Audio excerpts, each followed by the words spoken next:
Господин полковник, я что-то нашел. Вид, дépêchez-vous. 这个人高压，让我安静点。我现在不能帮你们。 Destiny. Let's go.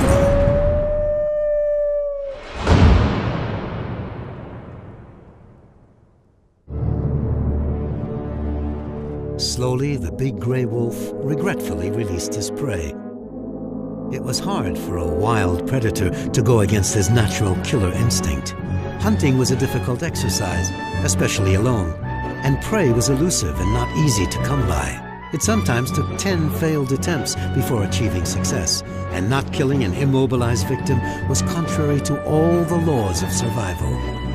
But Helena was Amadeus's dominant she-wolf. She knew what was good for him or not, and he had to listen to her. He backed off a few steps, then spinned around and hurriedly disappeared into the forest. Helena, who had stayed near Mark, now looked at his face. He was terrified and in a state of shock, and Helena noticed that he was crying nervously. "We've got to disinfect the wound as soon as possible," Helena said. Vincent and Virginia came closer once the wolf was gone. "I have some rubbing alcohol in my bag," said Virginia.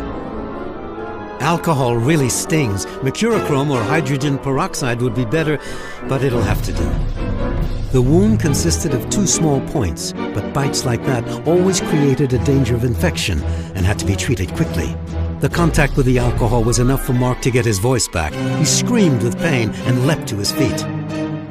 "You just wait. I'm gonna go and file a complaint with the police. I'll come back with a rifle and then I'll make a blanket out of your wolf's fur, or better yet, a doormat."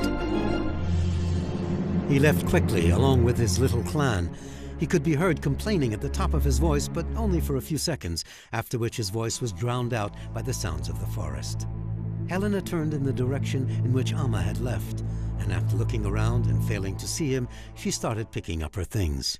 She was heartbroken to see her sheet music crushed and exposed to the wet ground and the dead leaves. "Forgive me, I'm sorry," she murmured, as if to apologize to Brahms for the lack of respect she had shown for his magnificent work. She cleaned it off as best she could and then left the forest, sadly making her way along the road leading to her house.